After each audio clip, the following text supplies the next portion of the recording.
Hello and welcome to our video recorded version of Open House. My name is Mr. Scopit, and a little bit about myself. This is my 25th year as a teacher.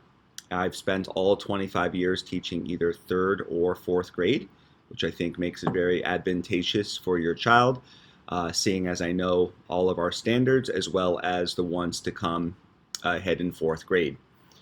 I also have a master's in curriculum and instruction. If you would like to follow along with the materials that I'm going to be going over, I did send an attachment in an email with an agenda, and I'm going to just basically be working myself through that list. Up at the top was a supply list. I'm not going to spend any time on that, as I think everyone's doing pretty well on the supplies. The only thing to say is to please check in with your child from time to time. Even if you bought them 100 pencils, the kids have incredible creative ways of being able to lose and misplace all of these supplies. So please check in with your child from time to time. Make sure that they still have pencils. Make sure they still have red pens and paper and a highlighter. Those would be the main things that we're using pretty much every single day. So the next thing on the agenda list is in the middle of the page. It says message to parents. And that's where I'm going to be speaking through now. So if you'd like to follow along through there, you can. And I basically comprised this section because whenever I've talked to parents, whether we're talking to a parent of a child with straight A's or straight F's, it's always the same thing, and it's how can I help my child to improve. So these are some tips and some things to help them improve. And also just to be successful each and every single day in the classroom. I believe very strongly in a team effort, and I believe very strongly that parent impact and parent support makes a huge difference, a positive difference in your child's education. Just like any team, you need all parts to be working together, from the head coach to the assistant coaches, as well as the players, which would be our students. And if even just one of those three components isn't participating and doing their best and trying their best, then we can only go so far. And I know it's easy to say, well, this guy's the teacher, why should I care about doing anything? But just to put in perspective how much education your child is actually receiving, your child does come to school every day for 6 hours. Now, if you subtract away lunch and special, we're talking about 5 hours of instruction each day. Now, we can nitpick here and we could say, well, we also go to recess for a half an hour, and then Mr. Scopit's running around giving out Band-Aids and sharpening pencils and solving the mystery of where the missing math textbook went and so on and so forth. Which, we could easily say, well, maybe I'm only able to teach 4 hours a day. But let's just say, best case scenario, I'm able to teach from the first second to the last second, 5 full, meaningful hours of education every day. And if you multiply those 5 hours a day times 5 days in a week, that equals 25 hours of school education that your child is receiving. So if you'll stick with me on this little metaphor for a moment, a day obviously is 24 hours, and I just was saying that your child receives about 25 hours of school instruction in a week. So if you think of a 7-day week, the first day of those 7 days, imagine your child is receiving nonstop 24, 25 hours of amazing, incredible education. But then that means that the next 6 days, your child is receiving absolutely nothing. When you think about it from those terms, you can see that it is very important for your child to go above and beyond even after 2 p.m. So we'll be talking about some of those things and how we can do it. But I do want you to understand that in order for your child to be as successful as possible, learning cannot just stop at 2 p.m. every single day. So anyway, the first thing on our agenda says to sign the agenda every single night. I'm not a huge stickler for checking the agenda and checking your signature. I mean, you're an adult, I'm an adult, you're busy, I'm busy, and there's a lot more, I guess, more pressing things for me to be able to do in the classroom and be checking parent signatures. But it's still a very important thing.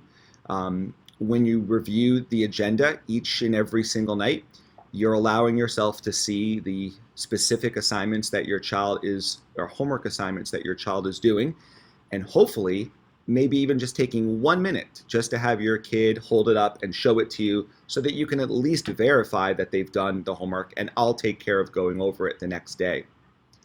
Looking at the agenda also means that you're going to see all of the announcements, you're going to see when quizzes are coming and when tests are coming. And last but not least, when you do sign the agenda, you are signaling to your child that you are taking an interest in their education. And when they see you signing it and they see your signature, they understand that you're on board and you and I are working together as a team. So these are some reasons why it would be great for you to take a look at that agenda and to sign it every single night. The second thing on the list is about Friday folders. And we just received our first Friday folder this past Friday. About half the class did pretty well with it. So let's just review that for a moment. The Friday folder is a folder that's going to go home every Friday. I know, very innovating name there. And the Friday folder will have all of your child's graded work. So when it comes time for the report card every 9 weeks, nobody should ever be confused or surprised. How did my child get this grade? Because I am going to be sending home all of the grades in that Friday folder every single week. If your child ever scores a D or an F, and I do have the grading scale behind me there, if your child ever does score a D or an F, you will have to sign that paper and return it back in the Friday folder for me to receive on Monday. Please help me to do this. Again, I know that you're very busy, but it probably only takes about 10 seconds to put a signature to a paper. And when I see the signature coming back, I can verify that you have seen your child's score. I would hate to think that you are unaware of some low scores, because ultimately you're going to find out with interim reports and report cards, and I never want you to be surprised or shocked. Also, by the way, with the grades, you are able to check them on Pinnacle, just like you were able to go on last year during online school. I'm always entering the grades in there, and you are always able to view them at home. So that's another option always for you to stay on top of your child's grades. So in addition to that, inside of the Friday folder, you're going to find a chart, and the chart is broken up into 9 boxes because there are 9 weeks for each report card. So last week we counted as week number 1. We're currently in week number 2. If nothing is filled in on the chart, then that means your child did fine that week. No issues to worry about. And by the way, everything listed in the Friday folder chart is the exact wording that's on the report card. So again, this allows you to track how your child's doing so that when the report cards come, no one will be surprised if your child should receive a low score on their behaviors, because you're able to track it every single week. If there is an issue, I would put a red N into the box, and you would see exactly what day it happened on, and you would be able to see what the issue was. That way, you're able to communicate with your child at home. It also has your child knowing that both you and I are working together and in contact, because you may not know what your child did or did not do in this class. So when you see it in the chart in the Friday folder, now you know, and you're able to address it with your child, and hopefully they're less likely to do something like that again. Whether there's any marks, lots of marks, no marks, whatever, you're going to be signing that chart inside of the Friday folder each and every single week and returning that folder back to me on Mondays. And again, if there were any D's or F's, those would also be signed and inside of the Friday folder. Next, let's go ahead and talk about homework. It's the third thing on the agenda list. I give homework every single night except on Friday nights. And I give 2 homework assignments every single night that require a pencil. So every night you should expect to see your child has completed 2 homework assignments in which they use their pencil. One of those homework assignments is almost always math. The second homework assignment, a lot of times will be reading, but it could be a science or it could be a social studies or a writing assignment as well. But please look to see that your child has done 2 homework assignments with a pencil every single night. Now, a lot of times when your child finishes those 2, they're going to say to you that they're all done with their homework, but that's not true. That just means they're done with the homework with a pencil. In addition to that, there's other homework to do as well. One of those things would be studying. Your child has many notebooks, composition notebooks, and those notebooks are only used to put information and not to do work. So far, we've been writing in our math notebook and our reading notebook. So part of your child's nightly homework should be with studying. They can be studying those things. Also, when there's an announced quiz or test, your child should also be spending some time studying those. Teach your child how to start studying in advance and not cramming it all in on the night before. The way they're going to learn it now is going to be the way that they're going to be for the rest of their life. For example, we have a math quiz tomorrow, and hopefully everybody has already been studying for that. And I also emailed you that we're taking our math chapter 1 test next week, and you are more than welcome to start studying that one as well. And the last component of homework every single night is with reading. Even kindergartners have this homework assignment. And it's important for your child to read a minimum of 20 minutes every single night. So to review, homework every night includes 2 homework assignments with a pencil, studying, and reading for 20 minutes or more. Now, I would like to talk to you a little bit more about reading. Reading is really the most important thing that your child can do each and every single night. Now, even if your child reads every night for 40 minutes for the next 2, 3, 4 weeks, it's not going to make a huge noticeable difference. But over time, this is going to make a massive difference. The more your child reads, the better they're going to be in all school subjects. Think about it. Even science and social studies are really reading. You still need to read about something and answer questions pertaining to it. And even your child's math FSA test this year will be all word problems in which they will need to read. And each year your child moves to a higher grade level, the reading content gets longer and harder. So the more that your child is practicing now and getting better, the easier it's going to be for your child at those times. If your child is truly reading every night for a minimum of 20 minutes, shouldn't they be able to finish a book every week to week and a half? They should be able to take an accelerated reader quiz every week to a week and a half. You should be seeing your child earn between 1 and 2 points every week or 2. This is something to please stay on top of. Last year, I had kids that had more than 100 AR points, and at the same time, kids that had 4. So it's very obvious that some kids aren't reading, and these are the same kids that barely passed their FSA test and struggled all year on reading assignments. The more your child reads, the better they're going to do, I promise you. If you've been familiar with Reading Across Broward, it's being changed this year. It's not a form for you to fill out, but minutes to track. And Miss Gonzalez in the Media Center is going to teach your children how to do all of this. I believe we have media tomorrow, and she's going to go over all of that with your child. Next, let's skip numbers 5, 6, and 7. You can read those on your own. And let's go to the 8th thing on the list. The 8th thing on the list is a little bit proactive, letting you know how important it is for your child to know multiplication this year. Currently, we're in the 1st chapter of math, and your child will not even do multiplication until the 3rd chapter. But it's important for them to start practicing today, because when we actually get to that chapter in the book, they're immediately going to need to know how to multiply. On that first day, that first page is already going to have multiplication problems. Multiplication is going to take about 50% of the year and 50% of your child's grades this year. So if you take the time and get committed and have your child memorize those multiplications, they're going to have a much easier school year. There are 3 whole entire chapters devoted only to multiplication. And when those are done, then there's 2 chapters devoted to division. And if you can do multiplication, you'll be able to do the multiplication. We'll also be learning area, which is multiplication, and arrays, which you need multiplication. So definitely something to practice now. And I would really focus on knowing the 6s, 7s, and 8s. You'll be very happy that you had your child memorize these when we get to the multiplication sections.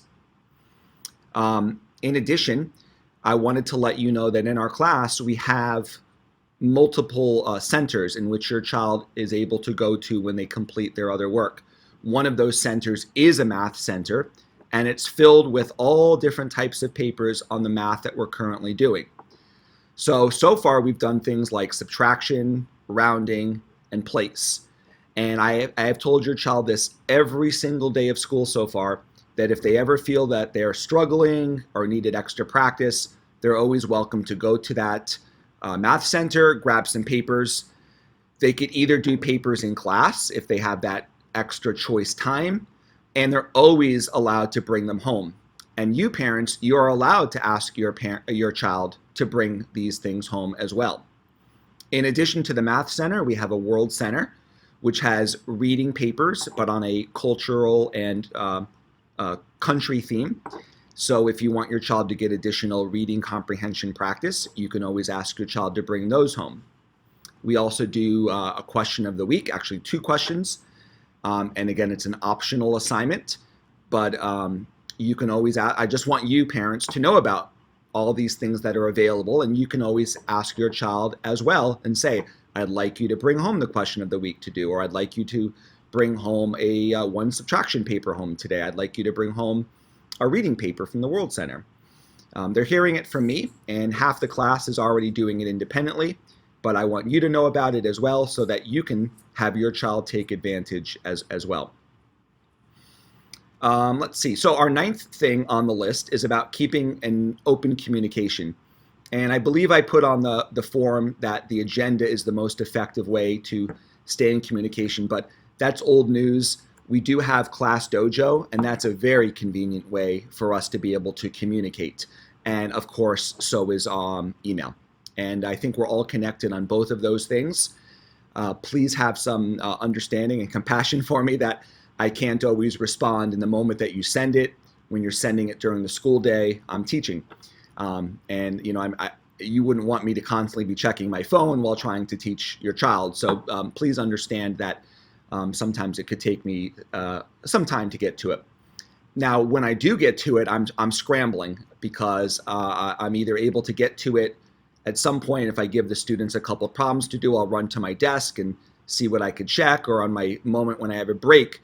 And unfortunately, my time is so limited that I do want to apologize to you in advance that my messages probably don't always come off like a customer service rep. You know, I'm just trying to get the information to you as quickly as possible. You know, so if there was a behavioral issue and I'm letting you know, I know the way that people read things is differently than if they heard it with their own ears. And sometimes when you read things, you can misinterpret them. So please understand, I'm on your team. We are a team, as I've said from the beginning. And this is all about working together. So if I was to contact you about your child as far as behavior or not completing an assignment or whatever the case, this isn't any kind of condemning on you or anything like that. It's simply that I want you to know what's there, what's happening, so that you can also talk to your child.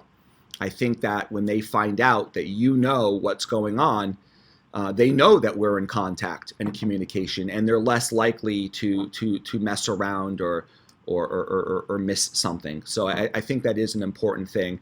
But please understand, when I'm shooting off messages and emails, I'm probably doing 20,000 other things at the same time. So please take it with a grain of salt, and please read it with 100% positivity. And adding to that, I do want to let you know that everything I'm doing is in your child's best interest. So if you're ever looking at an assignment or this or that, you're thinking, oh, what is Mr. Scopa doing to us? Why is he doing this? And why is he doing it that way? And why? Please understand there is a rhyme and reason for everything that I'm doing. You're the expert at home. You run your house the way that you find it to be the most effective.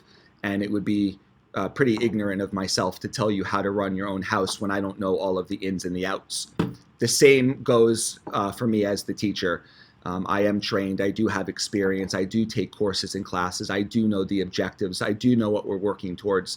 And if something seems weird or strange, you can rest assured that I am doing it with your child's best interest in mind, and there is a rhyme or reason. If you need to ask, feel free to ask. But if something seems weird or strange, just take a deep breath for a moment and remind yourself that I am on your team. I am trying to do my best for your child, and ultimately that's what I want. I want your child to do his or her very best during this school year. Now, the only place we might differ on that is that you want your very best for your child, and I want the very best for all 19 children collectively. So sometimes those two paths can go separate ways at some points, and it can't be anything big, because at the end of the day, it's all about having the kid's best interest in mind. But I guess like a minor example would be if your child came home and they say, "Oh, Mr. Scopa didn't call on me. Why didn't he call on me today?" So this is where you would want to use your powers of a parent and bridge that gap of miscommunication and just know and understand that Mr. Scopa is in there with 19 students, and I can't possibly call on all 19 every single time on every single question. And where I might call on one student one time, I might be then ignoring your child's hand the next few times to give another child an opportunity. So that's what I mean, where I'm looking at the entire class's best interest, and I know you're obviously looking at your own child's. So just please have some understanding with that, and know that at the end of the day, I am on your team. We do have the same interest in mind, and I do want the very best for your child to be able to have a great positive year learning academically, as well as with character education as well. So I have all of these things in mind. So basically, I guess my message with this is I want to make sure that we are working together. If you sense a problem, talk to me, communicate with me, and we'll definitely get to the bottom of it. Furthermore, it's about using your parental skills to also bridge that gap of a little bit of confusion, and think about what makes the most sense. If your child was to come home with a homework assignment and say to you, "Mr. Scopa never taught me this," take a moment for a second. Do you really think that I would send home a homework assignment about something we've never learned? What would even be the point of that? That would be a waste of everybody's time. The truth might be closer to the fact that Mr. Scopa did teach the assignment, but maybe your child was doodling or playing in the desk or going to the bathroom for an elongated period of time. So this is where if you hear something, it seems strange, it seems weird, please understand to know that you do have a dedicated teacher trying to do his best for you, being on your team, and I wouldn't be doing some crazy thing like giving an assignment or a test, a quiz, homework, whatever, on things that we've never even learned about. So I'm sure for the most part, everybody understands what I'm talking about. Let's move on to the 10th thing. The 10th thing is letting you know that all math quizzes and all math tests pertaining to our textbook are actually in the textbook. And you can find these quizzes and tests in the table of contents. I have shown this to your child the last 2 days, so feel free to ask them to show you. Let's see if they know it. The quiz and tests are always in red in the table of contents, so it makes it much easier for you to locate. And my hope is that this will help the students to study. At this age, these kids have absolutely no idea what the word study means. If you ever tell your child to go to their room to go study, trust me, it's not happening. They might even be staring at their book the whole time, but they don't really know at this age how to study. Learning how to study is a skill, and we do practice that sometimes. I'm teaching the kids how to even work together, how to communicate if there's a different of opinion of the answer. When it's announced that there's going to be a math quiz or test, now you actually have a plan in place and you know how to prepare for it. You can go to that book, you can use the table of contents to find the quiz or test, and feel free to study it. I do ask you one big favor though. Please do not have your child write on the quiz or test. Otherwise, they will not be allowed to take the test.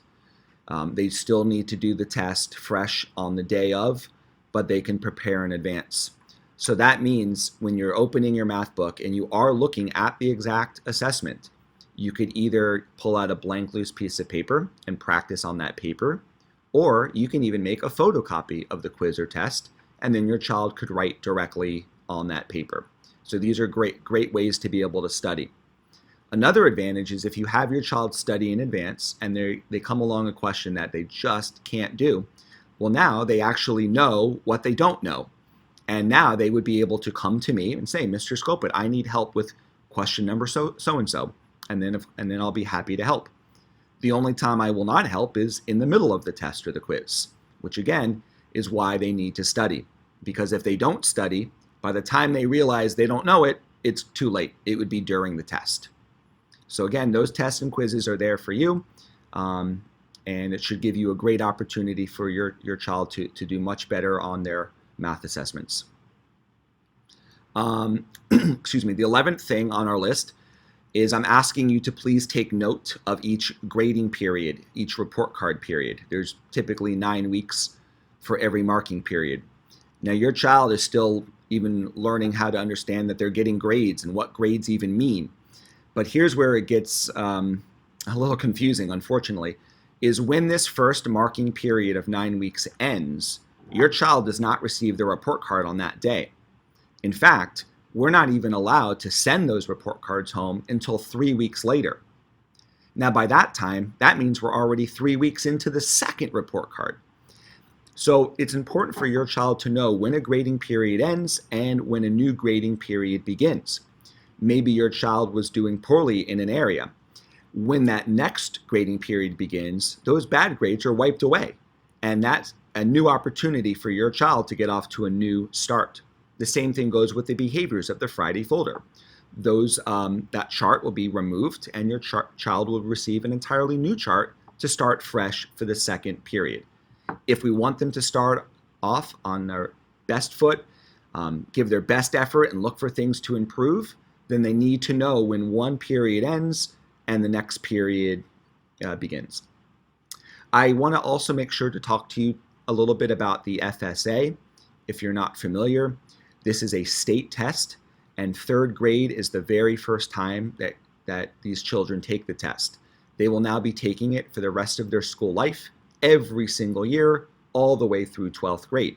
But this is the first one, and that makes it more of a challenge. Your child must pass this test in order to meet the criteria for promotion to the next grade level. Now, the reading test will be in April and the math test in May, so we have plenty of time. But you can't wait until a month before and think your child's going to learn everything and cram it all in a month. So I do want you to keep that in mind, that they do have this very important test this year that will decide if they're being promoted to the next grade level. Even if they pass and do get promoted to the next grade level, you will want their scores to be high enough to make sure that they will continue to qualify to be in this gifted and high achievers class. So if you can please turn your agenda paper over to the back side, you will find in the second section a section about homework. And we kind of talked a lot about it already. Again, 2 homework assignments every single night with a pencil, plus 20 minutes of reading, plus study time. If your child misses more than 5 homework assignments in a grading period, then they will not be able to make the honor roll. Even if your child has straight A's on their report card, if they miss more than 5 homeworks, they would be disqualified for the honor roll. The same goes for any of the behaviors inside of your child's Friday folder. If they ever get more than 5 marks in any one of those categories, they would be disqualified from making the honor roll. Now, if something happens and you're out late one night, or something happens and your child is not able to complete their homework, there's no reason to have a panic attack, because missing 1 homework assignment is not going to be detrimental. Now, if you've missed 5 and 6, they've added up too much, and maybe some of the priorities to focus on homework need to shift a little bit. So Another thing also is if your child does their homework completely and perfectly and then leaves it at home, I also cannot count that as homework. In the same way that if your house was burning and the firefighters show up and they say, oh, we've got great hoses, but we left them back at the fire station, that's not really going to help you. And if your child leaves their homework at home, they're going to miss out. They're going to just be sitting there doing nothing while the rest of the class is checking it. And sometimes I like students to work together. We always go over the homework, and your child would be missing everything. And that's why if your child does not bring their homework, it still doesn't count. But remember, they get 5 chances before they miss out. So even if that was to happen, it will allow you to plan better the next time to make sure that they do have their homework completed. Let's see if I had anything else on homework that I wanted to mention. I think I covered all of that. And I did also want to mention grading.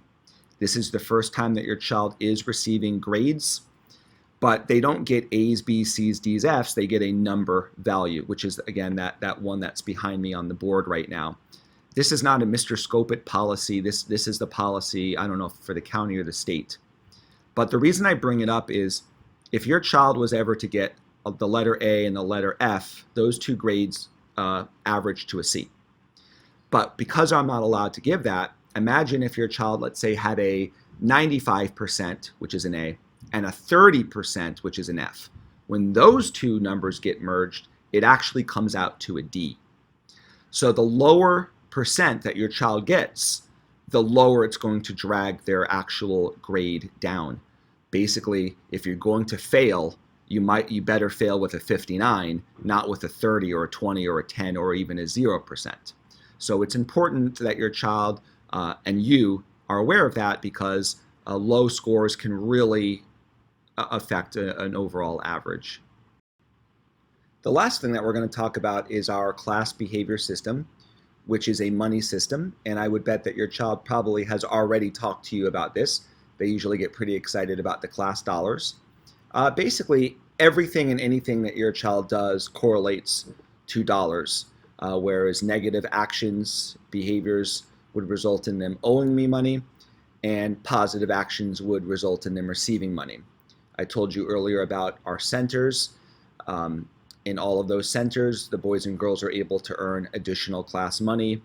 The more books they read, they get more money. When they get A's on quizzes and tests, they can earn money.